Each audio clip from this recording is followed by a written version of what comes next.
Hello everyone, welcome to AR పాఠశాల.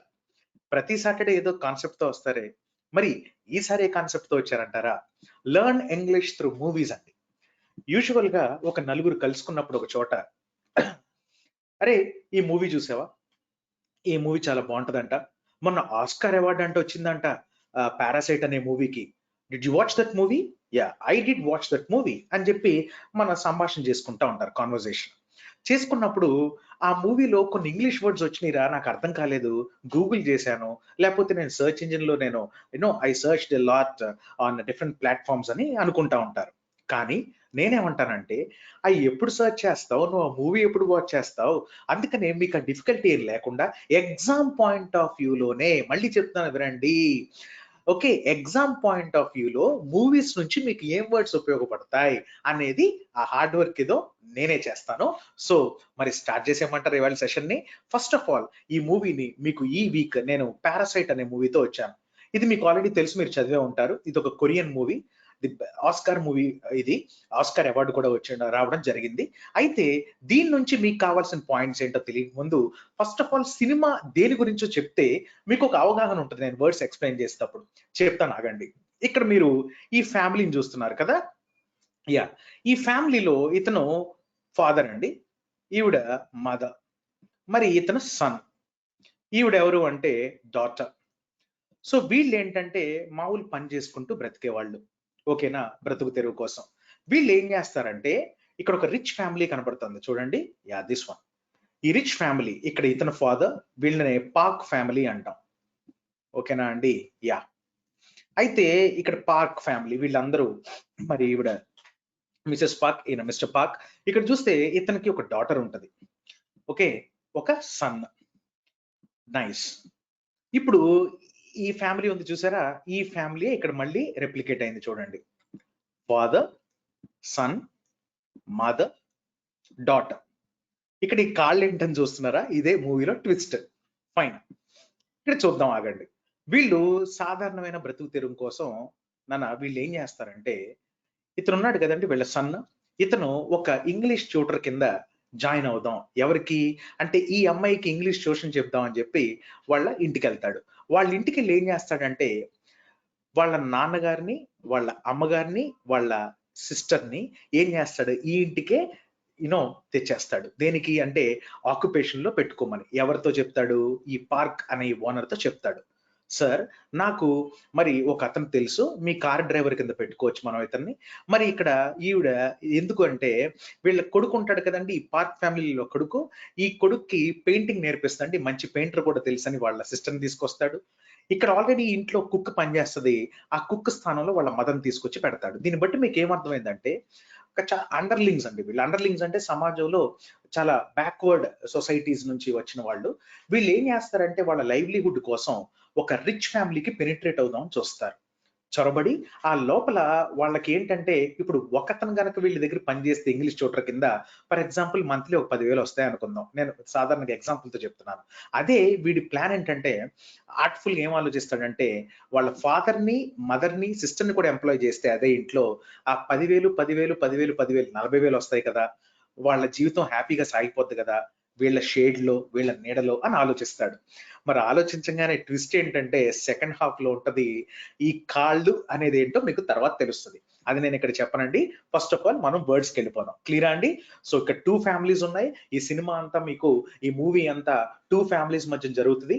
ఒక family ఏమో చాలా పూర్, ఇంకో ఫ్యామిలీ చాలా రిచ్. అంటే డైరెక్టర్ ఏం చేద్దాం అనుకున్నాడంటే, ఈ సొసైటీలో ఉన్న 2 ఎక్స్ట్రీమ్స్ ని ఫోకస్ చేశాడు. ఒకటి పోవర్టీ, ఒకటి రిచ్నెస్ అండి, ఎక్స్ట్రీమ్ వెల్త్ ఉండే ఫ్యామిలీ ఎలా ఉంటారని. ఈ మధ్యలోనే ఒక పారాసైట్, అదేంటి చూద్దాం. అసలు పారాసైట్ అంటే ఏంటో తెలుసా మీకు? ఒకళ్ళ మీద డిపెండ్ అయ్యే ఆర్గానిజమ్స్ ని పారాసైట్స్ అంటాం, ఓకేనా అండి. యా, ఇప్పుడు మనం మన ఇంగ్లీష్ పాయింట్ ఆఫ్ వ్యూకి వెళ్ళిపోదాం. స్టోరీ అయితే మీకు ఇన్ జనరల్ చెప్పాను. నౌ ఇప్పుడు ఇక్కడ చూస్తే ఈ వ్యక్తి ఉన్నాడు చూసారా, ఈ వ్యక్తి మరి ఇందాక నేను చూపించాను కదా, ఇతను ఇంగ్లీష్ ట్యూటర్ ఎవరైతే ఉంటారో అతనితో ఏమంటాడంటే చూద్దాం. Those disgusting frat boys slavering over Dahye. Dahye ఎవరంటే ఈ అమ్మాయి. ఏ అమ్మాయి? అతను ఎవరైతే ఇంగ్లీష్ ట్యూషన్ చెప్పడానికి వెళ్తున్నాడో, ఈ పార్క్ వాళ్ళ డాటర్ పేరు ద హై. ఇప్పుడు చూడండి ఒకసారి, those disgusting frat boys slavering over Dahye. Actual గా ఇతను వెళ్దాం అనుకుంటాడండి ఇంటికి, కానీ ఇతన్ని ఒక సబ్స్టిట్యూట్ కింద పంపిస్తాడు. అయితే ఏమంటున్నాడంటే ఫ్రాట్ అంటే ఏంటి, స్లేవరింగ్ అంటే ఏంటో చూద్దాం. ఇంగ్లీష్ లో స్లేవరీ అని ఉందండి. స్లేవరీ అంటే బానిసత్వం. ఏంటమ్మా అది? బానిసత్వం. అదే ఫ్రాట్ అంటే ఏంటంటే ఫ్రెంచ్ భాష నుంచి ఫ్రెటర్నిటీ అని ఉంటదండి. ఫ్రెటర్నిటీ అంటే సోదర భావం అంటాం. ఏమంటామండి? సోదర భావం. సోదర భావం. సో ఫ్రెటర్నిటీలో ఎర్నిటీ కట్ చేసి ఫ్రాట్ అంటే ఏంటంటే తమ్ముడు లేక అన్న. తమ్ముడు లేక అన్న అని అర్థం అన్నమాట. సో ఇక్కడ చూస్తే దోస్ డిస్గస్టింగ్, చిరాకు తెప్పించే ఈ ఎవరైతే ఈ ఫ్రాట్ బాయ్స్ అంటే దాని అర్థం నీ పక్కన నీ తమ్ముళ్ళు అన్నయ్యలు అంటే సోదరుల టైప్ అని వాడుకొని, ఫ్రాట్ బాయ్స్ అంటే దాని అర్థం ఏంటంటే మన పక్కనే చాలా మంది తిరుగుతుంటారు, అన్న అన్న ఏంటన్నా ఊ అనే నాయిస్ చేస్తూ అల్లరి చేస్తూ తిరిగే మూకని ఫ్రాట్ బాయ్స్ అంటాం. ఏమంటామండి? ఫ్రాట్ బాయ్స్. సో చూడండి ఏం చెప్తున్నాడు అతను. ఓకేనా? Those disgusting frat boys slavering over. Slavering అంటే ఏంటంటారా? స్లేవరీకి సంబంధం లేదు. స్లేవరింగ్ అనే word combination of saliva plus ING. ING అంటే కంటిన్యూస్ టెన్స్, సెలైవా అంటే ఉమ్ము. ఉమ్ము ఉమ్ము సొంగ కార్చుకోవడం అంటాం తెలుగులో. సో ఆ అల్లరి మొక్క చూస్తున్నావా నా కాలేజీలో, మన కాలేజీలో వాళ్ళు దా హై అనే అమ్మాయి మీద సొంగ కార్చుకుంటూ చూస్తున్నారు అని చెప్పడాన్ని ఎంత బ్యూటిఫుల్ గా ఈ సబ్ టైటిల్స్ చూడండి. Those disgusting frat boys slavering over Dahye అని మొత్తానికి కన్విన్స్ చేసి ఇతన్ని ఇంగ్లీష్ ట్యూటర్ కింద వెళ్ళమని, ఎవరికి అంటే పార్క్ ఫ్యామిలీకి వెళ్ళమని చెప్తాడు. అందుకని ఇతను ఏం చేస్తాడంటే ఈ ఫ్యామిలీలో ఫస్ట్ ఆఫ్ ఆల్ పెనిట్రేట్ అవుతాడు. ఓకేనా? మరి దాని తర్వాత ఏమవుతుందంటే ఇతని ఇంటికి రాగానే వీళ్ళ తమ్ముణ్ణి, అంటే ఎవరు ఆ పాప ఇంగ్లీష్ ఎవరైతే చెప్పించుకుంటుందో వాళ్ళ తమ్ముడిని చూసి స్టార్టిల్ అవుతాడు. అవునా? స్టార్టిల్ అవడం అంటే ఏంటంటే ఇక్కడ వాళ్ళ మదర్ అంటారు, okay I'm sorry did he startle you, వాడిని షాక్ గురేటట్టు చేశాడా అని. సో స్టార్టిల్ అంటే దాని అర్థం ఏంటంటే ఇక్కడ ఒక వర్బ్ కింద వాడాడండి స్టార్టిల్. ఎందుకంటే హీ అనేది సబ్జెక్ట్, యు అనేది ఆబ్జెక్ట్, స్టార్టిల్ అంటే గనక మరి ఇది వర్బ్ అవుతుంది. ఇది ఇప్పుడు పాస్ట్ టెన్స్ లో క్వశ్చన్ ఫామ్ లో పెట్టారు. ఏంటంటే పాస్ట్ టెన్స్ లో క్వశ్చన్ ఫామ్ లో పెట్టడం జరిగింది. ఇక్కడ చూస్తే స్టార్టిల్ అంటే షాక్ అండి. స్టార్టిల్ అంటే షాక్. అప్పుడు లేదండి నాకు అలవాటే అని చెప్తాడు. దాని తర్వాత he has a basket esque sense even at the age of 9 or even at the age 9 అని చెప్పింది. ఈ వర్డ్ ప్రొనౌన్స్ చేయడానికే మనకు సరిపోదు, అంతలో సబ్ టైటిల్స్ వెళ్ళిపోతాయి. అందుకనే డోంట్ వరీ, మొత్తం నేను చెప్తాను, మీకు సినిమా చూపించేస్తాను ఈవేళ. ఓకే, ఇక్కడ చూడండి ఎపోనిమ్స్ అని నేను ఇంత ముందు ఒక వీడియో పెట్టాను. ఎపోనిమ్ అంటే ఏదైతే పర్సన్ ఉన్నాడో ఆ పర్సన్ యొక్క యాక్టివిటీని జనరల్ గా మనం ఇంగ్లీష్ లో వాడుకుంటే దాన్ని ఎపోనిమ్ అంటాం. For example azimuthal quantum number లో అజిముతల్, బోర్స్ అటామిక్ మోడల్ లో బోర్, దాని తర్వాత క్వాంటమ్ లా, క్వాంటమ్ లో క్వాంటమ్ అతని పేరు కాదు కదండి. ఓకేనా అండి? ఎయిన్స్టీన్స్ ఈక్వేషన్ లో ఎయిన్స్టీన్ అనేది ఎపోనిమ్. అలానే బాస్కెట్ అని ఒక అతను ఉండేవాడు. అతను ఏం చేసేవాడంటే ఒక ఎక్స్ప్రెషనిస్ట్ ఆర్టిస్ట్ అండి. మీ ఎక్స్ప్రెషన్స్ బట్టి వాడు బొమ్మ గీసేస్తాడు. అంటే లేదా ఆ బొమ్మను బట్టి మనం ఎక్స్ప్రెషన్స్ బయటకు వచ్చేస్తాయి. ఆ బొమ్మను బట్టి ఆ ఎక్స్ప్రెషన్స్ ఏమున్నాయి కూడా బయటకు వస్తాయి. సో ఈ కుర్రోడు అంటే ఈ అమ్మాయి ఇంగ్లీష్ ట్యూషన్ చెప్పించుకోదలుచుకుంటది. ఓకే, వీళ్ళ తమ్ముడు ఎవరైతే ఉన్నారో వాళ్ళ తమ్ముడిని వాళ్ళ మదర్ ఏమని డిస్క్రైబ్ చేస్తో చూడండి. He has a basket esque sense even at the age 9. అంటే అతనికి మంచి ఆర్టిస్టిక్ క్వాలిటీస్ ఉన్నాయని చెప్పడానికి అతని పేరు యూజ్ చేసి చెప్తుంది అనమాట. సో ఇక్కడ ఈ వర్డ్ ని మనం ఏం చేసుకోవచ్చు అంటే ఎపోనిమ్ కింద పరిగణించవచ్చు. ఎందుకు ఎపోనిమ్ అంటే ఏంటండి? ఏదైనా పర్సన్ నుంచి ఒక పేరుని మనం తీసుకొచ్చేసి ఆ పేరుని జనరల్ ఇంగ్లీష్ వాడుకలో వాడుకుంటే దాన్నే మనం ఏమంటామండి? ఎపోనిమ్ అంటాం. అదే సినోనిమ్ అంటే మీనింగ్ అంటాం. యాంటనిమ్ అంటే కనుక ఆపోజిట్ అంటాం. Just like that. And next Benz S, not them, but I did when I worked as a wallet. Wallet అంటే ఏంటంటే ఎవరైతే కార్ ఉంటాయి ఇది చూసారా, కార్స్ అన్ని పార్క్ చేస్తారో వాళ్ళని వాలెట్ అంట. లేకపోతే కార్ ని క్లీన్ చేసే వాళ్ళని కూడా వాలెట్. అందుకని మీరు ఎక్కడ రెస్టారెంట్ కాడికి వెళ్ళినప్పుడు అక్కడ వాలెట్ పార్కింగ్ అని ఉంటుంది, చూసుకోండి కావాల్స్తే. ఓకేనా? Yeah, next mister Kim, he was so congenial and nice. Mister Kim, he was so congenial nice. వాళ్ళ అమ్మాయి కూడా వచ్చేసింది ఇక్కడ ఆర్టిస్ట్ కింద. అంటే ఈవిడ పెయింటర్ కింద వస్తుంది వాళ్ళ అబ్బాయికి నేర్పించడానికి.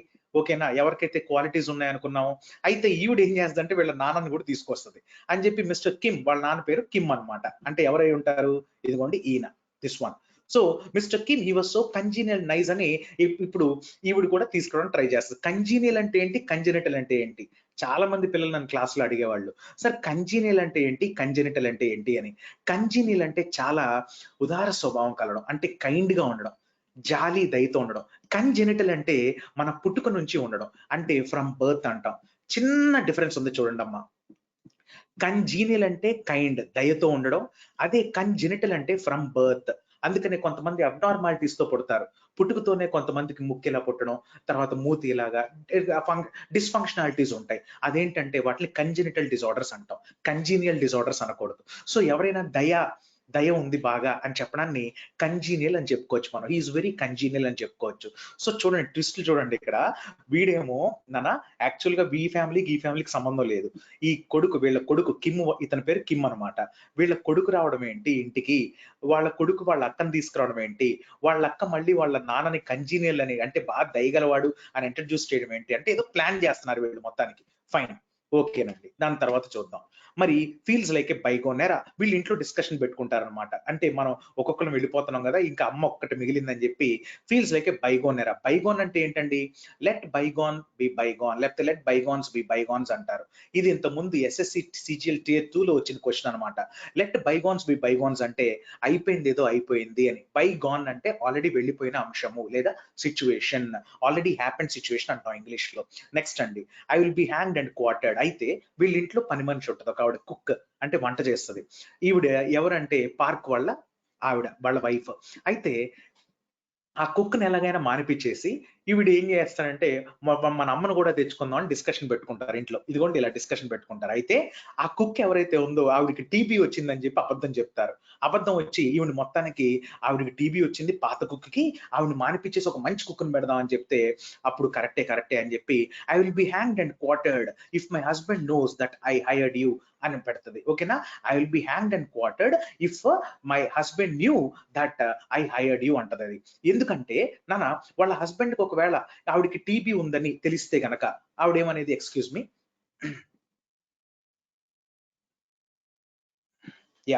హస్బెండ్ గనక టీబీ ఉందని తెలిస్తే వాళ్ళ హస్బెండ్ డెఫినెట్ గా ఏం చేసేవాడండి, ఏం చేస్తాడు, ఆవిడని మానిపించేసి ఈవిడ్ని తిడతాడు. ఎందుకు ఆ టీబీ ఉండే పని మనిషిని తీసుకొచ్చావు, ఆవిడ హెల్త్ ప్రొఫైల్ చెక్ చేయలేదా అని చెప్పి. అలాంటప్పుడు ఈవిడ బాధపడి I will be hanged and quartered అంటదనమాట.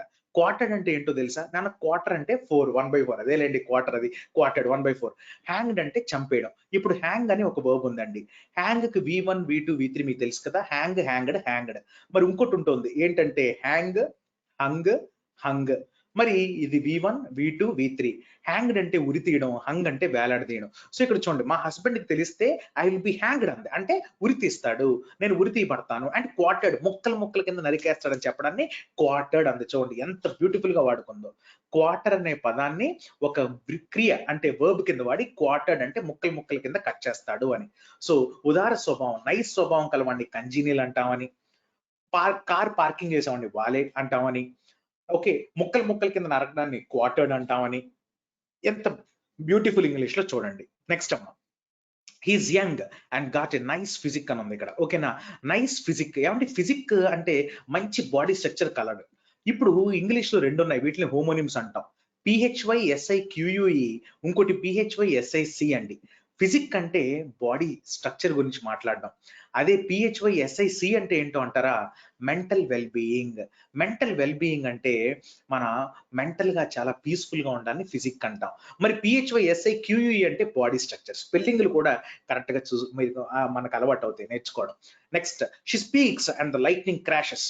వాళ్ళ చెల్లి మరి వాళ్ళ ఏమంటారు, అతను ఎవరైతే మరి ఇంగ్లీష్ చూస్తున్నాడో అతను, వాళ్ళ ఫాదర్ కిమ్, వాళ్ళ మదర్ మొత్తం ఇంట్లో వచ్చి ఎవరైతే పార్క్ ఫ్యామిలీ ఉందో వాళ్ళొక ఎక్స్కర్షన్ కి వెళ్తారు. అప్పుడు వీళ్ళు డ్రింక్ చేస్తూ ఒక పార్టీలా చేసుకుంటూ వాళ్ళ ఇంట్లోనే కూర్చొని, ఎవరింట్లో ఓనర్ ఇంట్లో కూర్చొని ఎంజాయ్ చేస్తా ఉంటారు విలాసవంతంగా. ఎందుకంటే వాళ్ళు చాలా చిన్న ఫ్యామిలీ నుంచి వచ్చారు. ఒకేసారి ఇంత పెద్ద బిల్డింగ్ పరిసరాలు సరౌండింగ్స్ చూస్తుంటే ఆ ఎంబియన్స్ చూసుకోలేక ఆ పార్టీ చేసుకుని సెలబ్రేట్ చేసుకుంటారు. అప్పుడు చూడండి, లైట్నింగ్ క్రాషెస్ అంట. లైట్నింగ్ అంటే ఏంటి, లైటనింగ్ అంటే ఏంటి, ఈ స్పెల్లింగ్ కూడా చాలా మంది తప్పు రాస్తారండి. లైట్నింగ్ అంటే థండర్స్ అనమాట. ఉరుములు న్యూసులై, ఉరుములు, ఓకేనా అండి, థండర్స్. మరి లైటనింగ్ అంటే ఏంటంటే ఏదో ఒక హెవీగా ఉండేదాన్ని తేలిగ్గా చేయడాన్ని లైటనింగ్ అంటాం. సో లైట్నింగ్ అంటే థండర్స్, లైటనింగ్ అంటే హెవీగా ఉండేదాన్ని తేలిగ్గా చేయడం. నెక్స్ట్ వన్ అండి, in this home in this home కాదండి, is this home. Is this home suffused with Mr Namgoong's creative spirit. అసలు ఇల్లు ఎవరు కడతారో తెలుసా? నామ్గూంగ్ అనే ఒక ఆర్కిటెక్ట్ కడతాడు అనమాట. అతని క్రియేటివ్ స్పిరిట్ మొత్తం నిండిపోయి ఉన్నదా అని చెప్పడానికి మనం ఏమంటాం?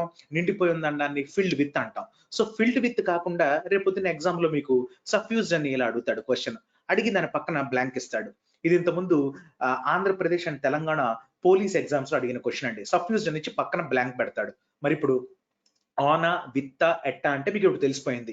నిండిపోయి ఉన్నది అనే ఇంగ్లీష్ వర్డ్స్ ఎక్కడైతే వచ్చినాయో వాటికి మనకి విత్ అనే ప్రిపోజిషన్ కావాలి. సో ఫిల్డ్ విత్ కాబట్టి ఆన్సర్ సఫ్యూజ్డ్ విత్. సఫ్ అంటే అండర్, ఫ్యూజ్ అంటే గనక ఏమంటే అంటే డిశ్చార్జ్ అనమాట, అంటే ప్రవాహం లాంటిది, అంటే మొత్తం కొట్టేయడాన్ని ఒక దాన్ని సఫ్యూజ్ అంటాం. సో సఫ్యూజ్డ్ విత్ అంటే నిండిపోయి ఉన్నది. For example my village is suffused with water అంటే వరద వచ్చిన తర్వాత నా విలేజ్ అంతా వాటర్ తో నిండిపోయి ఉన్నదాన్ని సఫ్యూజ్డ్ విత్ అంటాం. సో ఇప్పుడు దాకా ఆయన ఒకసారి చెప్తున్నాను చూడండి. సఫ్యూజ్డ్ విత్ అంటే నిండిపోవడం. లైట్నింగ్ కి డిఫరెన్స్ ఉంది. లైట్నింగ్ అంటే తండరమ్మ, లైట్నింగ్ అంటే ఏదైనా హెవీగా ఉండి దాన్ని తగ్గించడం. తర్వాత ఫిజిక్స్ స్పెల్లింగ్స్ కూడా మీకు చెప్పాను. పిహెచ్వై ఎక్స్క్యూజ్ మీ, PHYSIQUE అంటే గనక అది ఒక బాడీ స్ట్రక్చర్ అని. దాని తర్వాత క్వార్టర్డ్ అంటే ముక్కల కింద అంటే కట్ చేసి నరికేయడం అని. బైగాన్ అంటే అయిపోయింది ఏదో అయిపోయింది అని. కంజీనియల్ అంటే ఏంటంటే బాగా ఉదార స్వభావం, కైండ్ గా ఉండడం. కంజెనిటల్ అంటే బర్త్ నుంచి రావడం. అండ్ వ్యాలెట్ అంటే ఎవరో కార్ పార్క్ చేయడం, క్లీన్ చేసేవాడు. దాని తర్వాత బాస్కెట్ అంటే దాని అర్థం ఏంటంటే ఎవరైతే ఆర్టిస్ట్ ఉన్నాడో ఆ ఆర్టిస్ట్ పేరు బాస్కెట్ కాబట్టి మనం ఏమన్నా హే హాయ్ బాస్కెట్ అంటే దాని అర్థం ఒరే పెయింటర్ రా అని. మరి స్టార్టిల్ అంటే షాక్ గురి చేయడం. మరి తర్వాత స్లేవరింగ్ అంటే ఎవరైనా చూసి సొంగ కార్చుకోవడం. క్లియరా అండి? అదండి ఈ సినిమా చూస్తున్నారు కదా, యా మీకు ఇండైరెక్ట్ గా సినిమాలో క్యారెక్టర్స్ కూడా వాళ్ళు చూడండి. ఫస్ట్ ఇతను వచ్చాడు చోటర్ కింద వాళ్ళ అక్కని తీసుకొచ్చాడు. తర్వాత మరి ఆయన్ని తీసుకొచ్చారు కార్ తోడడానికి, దాంతో షాఫర్ అంటామండి ఫ్రెంచ్ లాంగ్వేజ్ లో షాఫర్. తర్వాత వాళ్ళ అమ్మని కుక్ కింద తీసుకొచ్చారు. మొత్తానికి అట్లాగే ఇంట్లో సెటిల్ అయిపోయారు. చూడండి ఇప్పుడు ఏం జరుగుతుందో. అలాగ సెటిల్ అయిపోతూ వెళ్ళిపోతున్నారు. మనకి ఇక్కడ వర్డ్స్ కూడా కవర్ అయిపోతున్నాయి. ఇప్పుడు దాని కింద ఒక అండర్ గ్రౌండ్ ఉంటుంది ఆ ఇంటి కింద, అదే సస్పెన్స్. అది మీరు మూవీ చూడండి, అమెజాన్ ప్రైమ్ లో ఉంది మూవీ, ఓకేనా? అప్పుడు మీరు చూసి అప్పుడే మీరు నిర్ధారణకు వస్తారు. ఆ అండర్ గ్రౌండ్ లో వాళ్ళ నాన్న మరి ఉంటాడు. Honey I got a concussion అంట. కంకషన్ అంటే ఏంటంటే ఇది ఒక సైంటిఫిక్ టర్మ్. ఇప్పుడు దాకా IBPS లో 3 సార్లు అడగడం జరిగింది కంటిన్యూస్ గా. కాన్ అంటే ఏంటంటే టుగెదర్ అండి. ఇంగ్లీష్ లో కాన్ అని ఎక్కడైనా వస్తే దాన్ని టుగెదర్ అంటాం. కజన్ అంటే ఏంటంటే బ్లో, అంటే గట్టిగా వెళ్ళి గుద్దరాన్ని కంకషన్ అంటాం. ఫర్ ఎగ్జాంపుల్ నిన్ను ఎవరైనా వచ్చి గుద్దారనుకో అన్కాన్షియస్ గా పడిపోతావు చూడు, దాన్ని కంకషన్ అంటాం. So concussion is nothing but violent shock due to A severe blow. ఎవరైనా గుద్దితే ఒక షాక్ గురి చెందుతావు చూడు, దాన్ని కంకషన్ అంటాం. మరి చాలా నాళ్ళు కింద అలా అండర్ గ్రౌండ్ లో ఉంటే మరి కంకషన్ రాక ఎలా ఉంటది? ఓకేనా? అన్కాన్షియస్ గా వెళ్ళిపోవడాన్ని కూడా, అన్కాన్షియస్ గా ఉండడాన్ని కూడా మనం కంకషన్ అని అంటాం. Next, for the impromptu should we invite Kevin to ఇదంతా వదిలేయండి. మీకు ఇది ఎంత అర్థం కావాలంటే ఇక్కడ నుంచి నేను స్టోరీ చెప్పను, వర్డ్స్ చెప్తాను, మీరు మూవీ చూడండి. For the impromptu, what is impromptu? ఇంప్రాంప్టుగా నువ్వు ఏమన్నా చేసావనుకో దాని అర్థం ఏంటంటే ఇమ్ అంటే నో అని, ప్రాంప్ట్ అంటే పర్ఫెక్ట్ అని. సో నువ్వు పర్ఫెక్ట్ గా లేకుండానే స్పాట్ లో ఏదో ఒకటి చేసేయాలి, వాటిని ఇంప్రాంప్టు స్పీచెస్ అంటాం. ఫర్ ఎగ్జాంపుల్ నేను నీకు టాపిక్ ఇచ్చాను, ఆ టాపిక్ గురించి నువ్వు ఒక 5 నిమిషాలు కంటిన్యూస్ గా మాట్లాడాలి. కానీ నీకు 1 డే ముందో లేకపోతే 1 అవర్ ముందే స్పాట్ లో ఇచ్చి దాని గురించి మాట్లాడు. ఫర్ ఎగ్జాంపుల్ మరి నేషనల్ ఎడ్యుకేషన్ పాలసీ గురించి ఒక ఇంప్రాంప్టు ఇస్తాను, నువ్వు వెంటనే మాట్లాడాలి. ఇదివరకు 1986 లో ఉన్నది, దాని తర్వాత ఇప్పుడు 2020లోనే వచ్చింది ఈ పాలసీ, ఈ అమెండ్మెంట్ అనేది. దాని తర్వాత దీంట్లో 10+2 స్ట్రక్చర్ కాకుండా 5+3+3+4 స్ట్రక్చర్ ఉంటుంది. ఈ డిజిటల్ డివైడ్ సెపరేట్ చేయడానికి ఈ స్కీమ్ చాలా ఉపయోగపడుతుంది. ఈ ఇదేంటి మాడ్యూల్ అలా నువ్వు ఎక్స్ప్లెయిన్ చేయాలి. దీన్ని ఇంప్రాంప్టు అంటాం. ఇంప్రాంప్టు అంటే ప్లాన్డా, నాట్ ప్లాన్డా అంటే నాట్ ప్లాన్. ఫర్ ఎగ్జాంపుల్ మనం ఏదైనా పార్టీ ఆర్గనైజ్ చేసుకున్నాం అనుకోండి, దాన్ని ఇంప్రాంప్టు పార్టీస్ అనొచ్చు. అంటే ఎవరికి చెప్పకుండా స్పాట్ లో అందరూ వచ్చేసి తినేసి వెళ్ళిపోతారు. ఎందుకు వచ్చారు ఎందుకు వెళ్ళారు కూడా సడన్ గా without any invitation or without any plan మనం చేసేదాన్ని ఇంప్రాంప్టు అంటాం. So for the impromptu should we invite Kevin to అంటే నువ్వు సడన్ గా ఇస్తున్న పార్టీకి కెవిన్ అనేవాడిని కూడా పిలుద్దామా అంటుంది. ఎవరు? ఆ ఇంగ్లీష్ నేర్చుకునే అమ్మాయి వాళ్ళ అమ్మతో. నెక్స్ట్ అండి, and definitely no presents, just come and eat ఇదేంటండి? హార్స్ డోయి ఆర్సా? నో, అలా చదవద్దు. ఆర్ అంటే దాని అర్థం ఏంటంటే, అంటే యాక్చువల్ గా ఆర్ అంటే కనుక ఫ్రెంచ్ లాంగ్వేజ్ లో వర్క్ అని, లేకపోతే పని అని. నెక్స్ట్ ఆర్ అంటే out of. Out of work అంటే దాని అర్థం ఏంటంటే నువ్వు పని చేసినాక బయటికి వెళ్ళడం అని కాదు. అవుట్ ఆఫ్ వర్క్ అంటే ఫర్ ఎగ్జాంపుల్ నువ్వు తినే మీల్ ఉంటుంది చూసారా, నువ్వు తినే ఫుడ్ ఐటమ్, దాన్ని మనం ఆర్ అంటాం. అవుట్ ఆఫ్ ఆర్ అంటే గనక అది కాకుండా ఇంకేమన్నా తినడం. ఫర్ ఎగ్జాంపుల్ నువ్వు ఒక రెస్టారెంట్కి వెళ్ళినప్పుడు బవార్చీకో ఎక్కడికో వెళ్ళినప్పుడు డైరెక్ట్ గా బిర్యానీ తినవు కదా, ఫస్ట్ సూప్ ఆర్డర్ చేస్తావు, డ్రమ్ స్టిక్స్ ఆర్డర్ చేస్తావు, అది తిన్న తర్వాత అప్పుడు బిర్యానీ ఆర్డర్ చేస్తావు. నువ్వు ఫస్ట్ తినే ఈ వర్క్ కాకుండా వర్క్ అంటే అవుట్ ఆఫ్ దట్ ఏది తిన్నా దాన్ని మనం ఆర్ అంటాం. ఇది ఒక ఫ్రెంచ్ వర్డ్ అనమాట. ఇది మీకు ఎస్ఎస్సి స్టాఫ్ సెలక్షన్ కమిషన్ లో స్టీనోగ్రాఫర్ ఎగ్జామ్ లో, సిహెచ్ఎస్ఎల్ లో, సిజిఎల్ లో కంటిన్యూస్ గా అడిగిన క్వశ్చన్స్ అనమాట. ఆర్ అంటే దాని అర్థం ఏంటంటే అన్ ఎపిటైజర్. ఎపిటైజర్ అంటే ఏంటంటే కంప్లీట్ మీల్ తినక ముందు తినే ఒక స్టార్టర్ ని మనం ఎపిటైజర్ అంటాం. సో ఎపిటైజర్ ని ఫ్రెంచ్ లాంగ్వేజ్ లో ఏమంటాం అంటే ఆర్ అంటాం. Okay, and definitely no presents. ఆ పార్టీ ఇంప్రాంప్టు గా పార్టీ చేసుకుంటున్నాం కదా, దానికి ప్రెజెంట్స్ ఏం లేవు, వచ్చి తినేసి వెళ్ళిపోండి అని చెప్పి ఇన్వైట్ చేస్తుంది ఆవిడ. వెనకాల ఈయన ఎవరో గుర్తుపట్టారా? యా, ఆ కార్ డ్రైవర్ అనమాట. Clear? And next, to thinking of Ki Jung makes me cry, makes me cry, makes me cry, makes me to cry కాదమ్మా, makes me cry. Makes me ఎందుకంటే ఇక్కడ బేర్ ఇన్ఫినిటివ్ ఉండాలి. గుర్తుపెట్టుకోండి, English లో make, let, bid అనే causative verbs వచ్చినప్పుడు మనకి only వాటి పక్కన బేర్ ఇన్ఫినిటివ్ ఉండాలి, ఇన్ఫినిటివ్ ఉండకూడదు. అందుకని మనం అంటాం my mother made me to wash the dishes అంటాం. No, my mother made me wash the dishes అనేది correct, made me to wash the dishes కాదు. సో ఇక్కడ మీకు ఏమైపోయింది చూడండి, to thinking of Ki Jang makes me cry, makes me to cry రాదు. Okay, ఎప్పుడైతే active voice లో ఉన్నాయో అవి ఇప్పుడు బేర్ ఇన్ఫినిటివ్ లోనే ఉండాలి. బేర్ ఇన్ఫినిటివ్ అంటే 2+ వర్బ్ యూజ్ చేయకూడదు, ఓన్లీ వర్బ్ యూజ్ చేయాలి. చూసారా, క్లియర్ గా అయిపోయింది ఇక్కడ.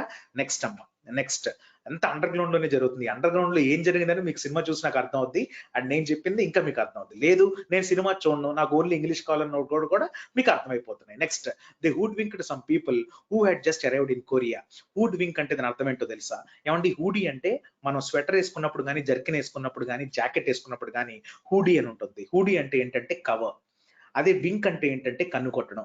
కన్ను కొట్టి ఇలాగ కవర్ చేసుకొని వెళ్ళిపోతున్నాం అంటే అందరూ చూసేటట్ట, చూడకుండా అంటే చూడకుండా. అంటే దాని అర్థం హిడెన్ అంటే ఏంటంటే ఎవరికి కనపడకుండా చేసేది చీటింగ్ ఆర్ డిసీవింగ్ అంటాం. డిసీవింగ్ అంటే నాన్న చీటింగ్, తప్పు అంటే మోసపూరితమైన అని. So they hoodwinked some people who had just arrived in Korea. ఎవరు హూడ్ వింక్ చేశారు అవన్నీ మీకు తెలిసిపోతుంది. హూడ్ వింక్డ్ ఇక్కడ మరి వర్బ్ కింద వాడుకున్నాడు. దే అనేది సబ్జెక్ట్, పీపుల్ అనేది ఆబ్జెక్ట్. ఓకేనా అండి, సమ్ పీపుల్ అనేది ఆబ్జెక్ట్. సో ఇప్పుడు మీరు మొత్తం చూస్తే హుడ్ వింక్ అనేది చీట్ ఇక్కడ. మేక్స్ మీ అని వచ్చినప్పుడు for example make, let and bid వచ్చినప్పుడు బేర్ ఇన్ఫినిటివ్ రావాలి. ఆర్ ద ఆర్ అంటే గనక స్టార్టర్స్ ఆర్ ఎపిటైజర్స్ అంటే మనం తినే తిండి ముందు తీసుకునేవి. ఇంప్రాంప్టు అంటే ఎవరికి ఏమీ చెప్పకుండా సడన్ గా ఏదైనా డెసిషన్ తీసుకున్నా దాన్ని ఇంప్రాంప్టు అంటాం. నెక్స్ట్ కంకషన్ అంటే గనక అన్కాన్షియస్, ప్రో తప్పిపోయినట్టు. నెక్స్ట్ సఫ్యూజ్డ్ విట్ అంటే నిండిపోయిన. మరి లైట్నింగ్ అంటే థండర్, లైటనింగ్ అంటే తగ్గించడం. మరి ఫిజిక్ అంటే బాడీ స్ట్రక్చర్, PHYSIQUE. క్వార్టర్డ్ అంటే ముక్కలు ముక్కల కింద నరికేయడం. బైగాన్ అంటే అయిపోయింది అయిపోయిందిలే అంటాం. కంజీనియల్ అంటే చాలా చక్కగా కైండ్ గా ఉన్నాడు, దయతో ఉన్నాడు అని. కంజెనిటల్ అంటే గనక పుట్టుక నుంచి వచ్చేదని. అదే వ్యాలిట్ అంటే గనక కార్ తుడవడం కానీ, కార్ పార్క్ చేయడం కానీ ఆ పర్సన్ అంటాం. బాస్కెట్ అంటే గనక ఒక మంచి పెయింటర్ అని. స్టార్టిల్ అంటే షాక్ అని. మరి స్లేవరింగ్ అంటే సొంగ కార్చుకోవడం అని. ఫ్రాట్ బాయ్స్ అంటే గనక గోల చేసే విద్యార్థులు, లేకపోతే గోల చేసే కుర్రవాళ్ళు అని. సో ఇదంతా చూశారు కదా. లాస్ట్ కి సినిమా చూసిన తర్వాత నేను ఒక మోరల్ అర్థం చేసుకున్నానండి. ఆ మోరల్ కూడా మీతో షేర్ చేస్తాను. ఏంటంటారా? జస్ట్ వెయిట్, వస్తుంది. సమాజంలో ఏమీ లేని వాళ్ళు అంటే అండర్లింగ్స్ అంటే డౌన్ ట్రోడెన్ పీపుల్ చాలా కష్టపడుతున్నారు. చాలా కష్టపడి ఈ అండర్ గ్రౌండ్ లోనే ఉంటున్నారు. అదే బాగా రిచ్ పీపుల్ మేడలు మేడలు కట్టుకొని పైన ఆకాశానికి దగ్గరలో ఉంటున్నారు. వీడు ఎవరైతే బాగా కష్టపడుతున్నాడో, ఎవరికైతే డబ్బులు లేవో వాడు నిచ్చెన వేసుకొని పైదాకా రీచ్ అవుదనుకున్న సమయంలో వాడికి చాలా కష్టాలు ఎదురవుతాయి. అందుకని ఉంటే ఇక్కడే ఉంటాడు, లేకపోతే పైకి వెళ్ళడానికి ట్రై చేస్తూ ఉంటే అది కూడా లీగల్ గా కాదు, ఇల్లీగల్ గా మోసపూరితంగా వెళ్దాం అనుకుంటే వాడు మధ్యలో అయినా అయిపోతాడు, లేకపోతే వెళ్ళి మధ్యలో ఎలాగైనా సరే చివరికి వాడు మళ్ళీ అండర్ గ్రౌండ్కే పడతాడు. అందుకనే ఒక తెలుగులో ఒక సామెత ఉంది, చిన్న చేపను పెద్ద చేప, పెద్ద చేపను తిమింగలం, అది స్వాహ ఇది స్వాహ అంటారు. అందుకనే పారాసైట్ మూవీ ఒక్కసారి ఎవరన్నా చూడని వాళ్ళు ఉంటే చూడండి. లేదు సార్ మా ఇంగ్లీష్ డెవలప్ చేసుకోవడం వరకే, మేము నోట్స్ తీసుకున్న వర్డ్స్ మీనింగ్స్ చూసుకుంటాం అనుకున్న వాళ్ళకైనా ఎవరికైనా ఉపయోగపడుతుందని ఈ కొత్త కాన్సెప్ట్తో వచ్చాను. ఒకవేళ నా ఏమంటారు నా కాన్సెప్ట్, నా బ్రెయిన్ చైల్డ్ కనుక మీకు నచ్చినట్లయితే మరి కామెంట్ బాక్స్ లో మీ సజెషన్స్ ఎట్లా వచ్చినా సరే తీసుకోవడానికి నేను రెడీగా ఉన్నాను.